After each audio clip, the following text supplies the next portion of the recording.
Hey everybody, welcome back to Life of Lolo. It is 2020. Yay! This will be my first video of the new year, and it will be for Black Ink Cruise Chicago, season 6, episode 5, and it was titled My Big Fat Neek Wedding. So I'm gonna just say this episode really wasn't a lot, so the review won't be a lot. Um, Shoot, that phone call just threw me off. Anyway, I just wanted to say I hope everyone had a very good New Year, or New Year's Eve rather, and are going to have a fabulous and blessed New Year. With that said, let's get into the review. All right, so I'll just go down the list because, like I said, it really wasn't a lot. So, like, I legit have like one page, barely one page of notes. So let's do it. We see it opens up with Nymek, some lady. I guess she works there. I don't know. I'm not sure, but she gives Ryan this plaque and some flowers, and she was like, "Oh, everybody need to come around so they can read it." And the plaque was from a fan, I guess, or some kind of groupie or stalker, who knows, child. But they had a picture of Ryan and his godson on the plaque, and then they had like some words like "I love you" and "you doing this" and blah blah blah. I mean, it was really nice, but he was like, "Well, who the hell is this? They talking about they love me like that." I mean, the plaque was cute, so I mean, whatever. Anyway, they was talking because Ford and Dime was there, so they was talking about him leaving with Kitty and asking him did he hit it or whatever like that. And then they show the producers with that shady self. They ask him, "Well, did you hit it?" He was like, "No, we just friends, like we cool or whatever." And they was like, "Yo, dude, where'd y'all go after the thing?" He was like, "Oh, we just hit another club. You know, y'all could have came and looked back." He was like, "You did not look back," and he did not. He took that jacket and was like, "Deuces." So he still claiming him and Kitty friends, but you know he had claimed that with Cat.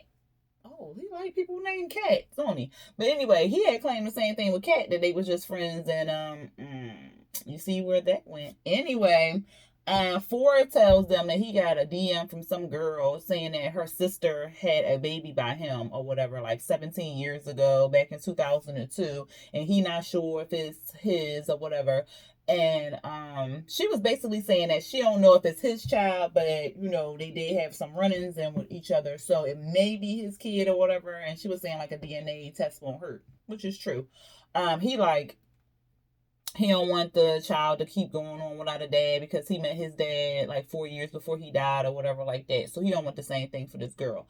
My thing is, if this thing is true, why this girl wait 17 years? Like, she couldn't have reached out to this man before. Like, come on now. He been in Chicago how long? I'm assuming this girl is still in Chicago. Like, she couldn't have reached out to him no sooner than 17 years. Like, this stuff like that pisses me off. Cause then they the main people hollering and screaming, "Oh, well, he ain't in the baby life," and "Oh, he a deadbeat," this and that. But he don't even know he got a child. Like, come on now. That's just too much.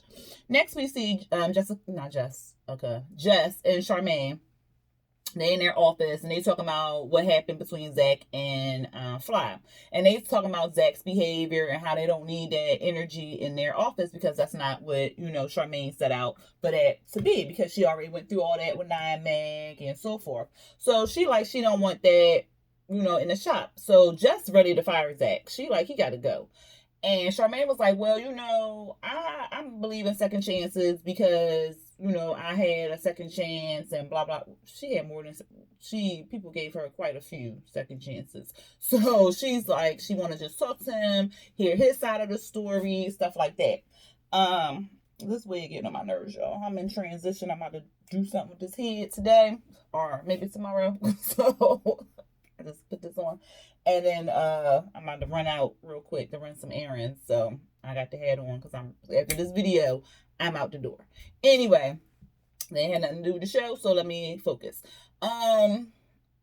What happened? Oh, so she want to hear his side of the story, and then it was like Fly. They want to hear his side of the story, but he definitely needs to take accountability and apologize for his behavior because him popping off like that could have put the shop at risk.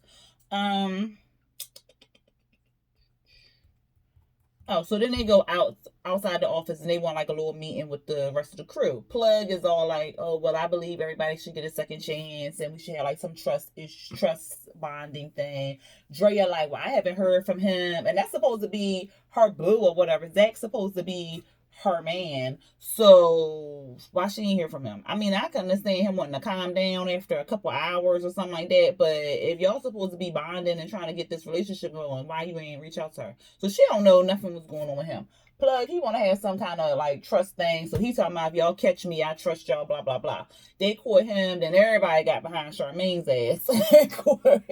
And she just kind of like went a little gently, but I don't blame her, because first of all, she pregnant, and if they did not catch her, yeah, so they kind of caught her, whatever, like that. Next we see Fly. He talking about how he might have messed up his chance with Second City and all this other stuff. We see him walking to a tattoo shop. I'm assuming he walking into Second City. He going to Nine Meg to talk to Ryan. And was it last week?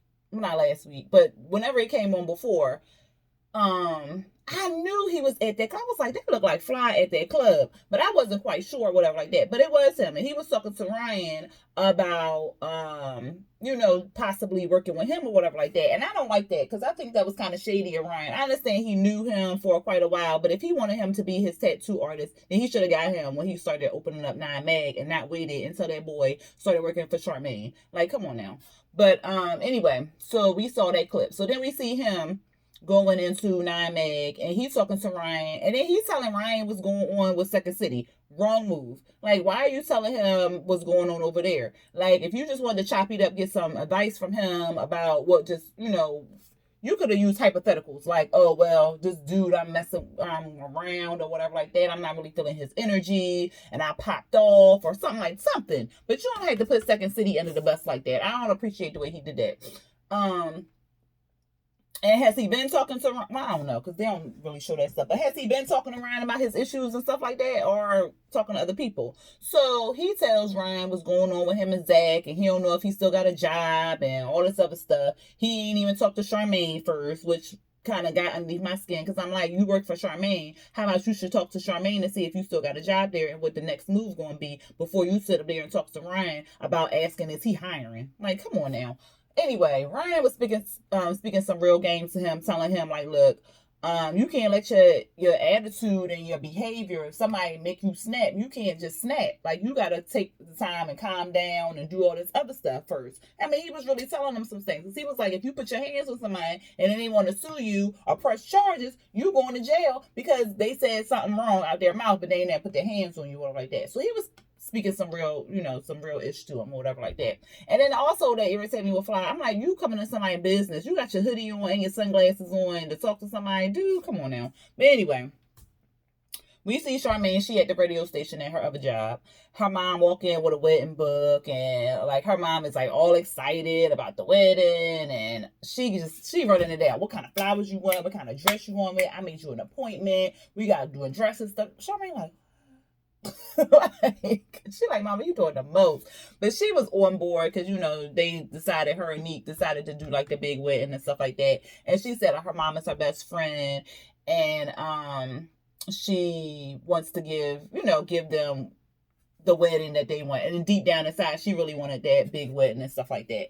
So we see that. Then we see the 7th anniversary of Pear Nova. It was like nail polish. She started in her basement mixing colors and stuff like that, and then she's grown into a big business. That's awesome. I love it. I love women's entrepreneurship. I love it, love it, love it, love it, love it. Like, I love entrepreneurship, period. But when women do it, especially women of color, we go out here and go and do our own thing and make our business for ourselves, and then we thrive. Like, we start from like our basement or our garage or something like that, and then we make it bigger. I love that. So I was all here for it. Ryan was there to support her, for Don, Nikki. She was there. Like all her friends and family and stuff like that, minus the kids or whatever. They were all there to help celebrate her, her big accomplishment and stuff like that. Nikki and Ford talk. He tells Nikki about how some girl reached out to him saying that he had a 17-year-old kid. She like, oh, okay, you a daddy, you a father. All right, congrats. She was like, no. So they talked or whatever like that. And Ford was saying like they at a mature space where they can talk without, it being no type of friction and stuff like that. So that was real cute. Next we see Ryan. He put the kids on FaceTime so they can be there when Rachel was giving her little speech and stuff, thanking everybody and stuff. So that was real cute. I was like, it is so much love in this freaking room and so much separation over dumb stuff. Like dudes just acting up. Like you just can't keep your penis in your pants and you got these strong women out here doing big things and you just, yeah. Anyway, they at the bridal shop next, child. And Charmaine, her mom, Danielle there. And Danielle was saying like how she got married and stuff. Did she marry that guy? What was his name? I can't think of his name. But did she marry that guy? Anybody know? I don't know if she got married in Bali or somewhere where they got that big swing. I always see that in Bali, like people who post pics of Bali or whatever like that. But that pic with her on the swing, that was real cute. But anyway, she said she's there to help Charmaine pick out her dress and get all prepared and stuff like that. Charmaine, she wants something that's going to show her all her assets, all her big boobs and her big booty and stuff like that. Her mama like, no, something traditional, like, maybe white and stuff. Charmaine like, I want like pink flamingo, color. They like, what? No, why don't you go with like an ivory or something? So she go in the back. The first dress, all her titties was out, child. It was just like, boom. Like she was like to breastfeed somebody's kid, like a whole nation of children. But the mama was like, that's too much. And then Danielle was like, yeah, titties or whatever. So she go back. Then she come out. I was like, she just put this dress on as a joke. Because, girl, that wouldn't even be no bridesmaid dress. I don't even know what that was.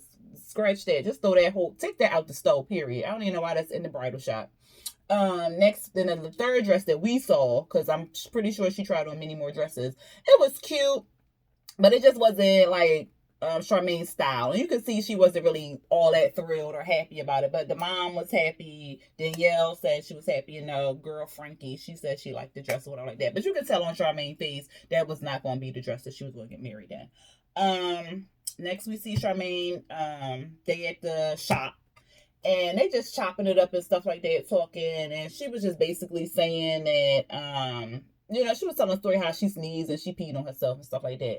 And then she like, well, anybody hear from Zach and Fly? Because I ain't heard from them in a few days and whatever. And what is that boy name?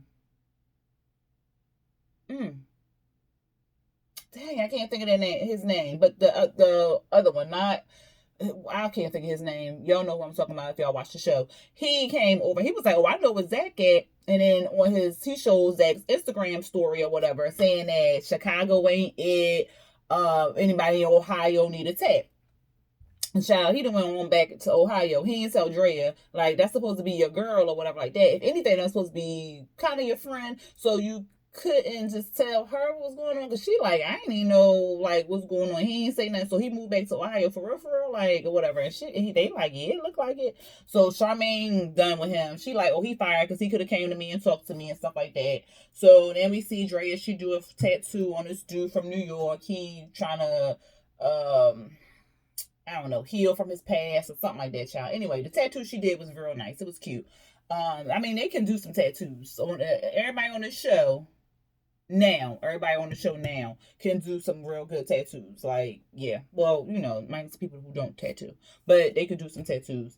Next we see Four and Dime. They talking about the girl for the whole DM type thing. Don thinking it's a catfish because he like, man, you doing your music now, you on TV, you doing all this stuff. Like, why she wait 17 years? Same thing I said earlier. Like, why you wait 17 years? So Don kind of skeptical. And then, of course, we see the flashbacks of why he's skeptical, because somebody said that he was the dad. And then we see some other girl who was lying, talking about she was pregnant by him twice and blah, blah, blah. So then Ford was just like, well, I don't know, man, because I don't know what happened back in 2002, but my pull-out game was strong. No, that is not a method, people. Please use condoms. Okay. So next we see him. He FaceTiming the sister. The sister like, well, my sister she ain't the type of person that lie, whatever like that. And she need a daddy in her life and blah, blah, blah. So he said, well, just tell her to call me, link up with me, and we'll do the test and blah, blah. The girl, when they showed the picture, like a side by side of the teenage girl and Four, She kind of looks like him a little bit, but I mean, looks can be deceiving. Some people look like people and they're not even like blood related. So you just never know. Um, what else? Oh, so then everybody playing pool at Second City. Fly walking. He like look he in the confessional was like, oh, I did this wrong and stuff like that, so he was taking accountability.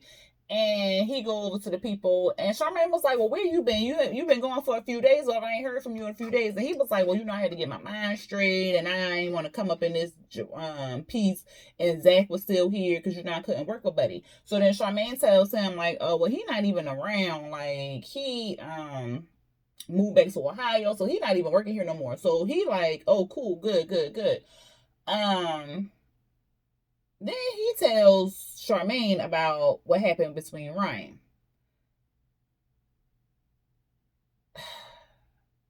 Everybody like, dude, that was wrong. Okay, like that was not the right move. Charmaine, of course, she all in her feelings because her and Ryan have not even really like repaired their friendship for real, for real. Like it's still a lot of tension there. So she like, look, you shouldn't have went to him to talk to him about that. You should have came to me. Like that's my problem with you. Like you really should have came to me. You shouldn't be telling him about Second City's business. Like if you wanted to know about your job and your position here, then you should have came to me. Point blank, period. And then she like, and I got a problem with Ryan because he's trying to poach you or whatever. And Jess was like, well, he offered you a job. Like that's like he's trying to stab Charmaine in the back or whatever like that. And I think it was a little of both. Like he knew him from a long time ago. So yeah, he trying to offer him some advice or something like that. But then also, well, Charmaine don't know how to text. So, and she shouldn't be running no business. And she a woman and blah, blah, blah. So yeah, I'm going to try to poach you if I can. Like, I think it was a little of both.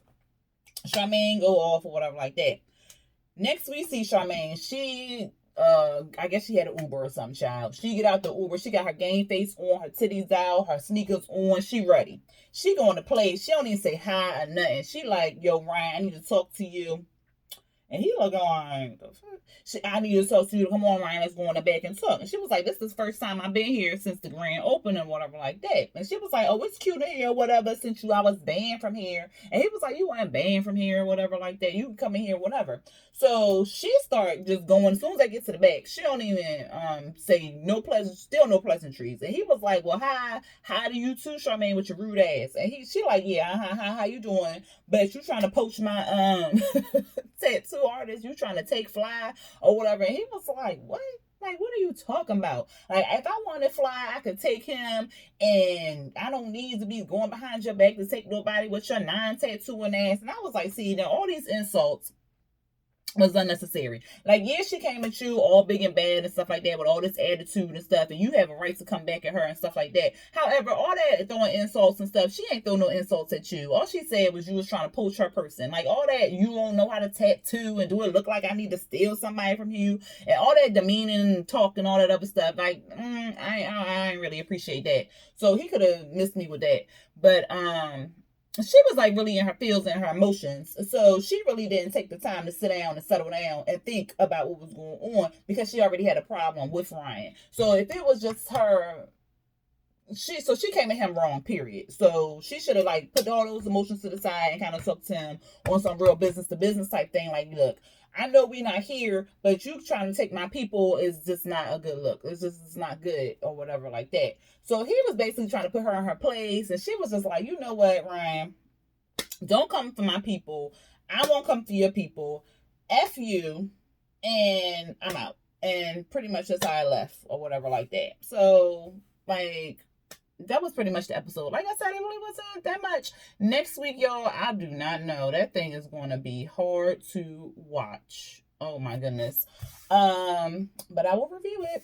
I think that's it for this episode and my reviews for this week. Next week, everything is back to normal. So I will see everyone back on Sunday for Real Housewives of Atlanta and Monday for the rest of the things. Yeah. I think everything is back in a normal rotation since the holidays are over. But anyway, I hope everyone enjoyed their New Year's Eve and their new year. I hope you are successful in everything that you put your heart to. And thank you for all my new subscribers. I really, really, really appreciate you. And if you are watching this video and you are not a subscriber yet, what are you waiting for? So hit that subscribe button, hit the like button if you like this video too, and hit the notification bell if you are wondering what else I'll put out there, so you can get the notifications when I post new stuff.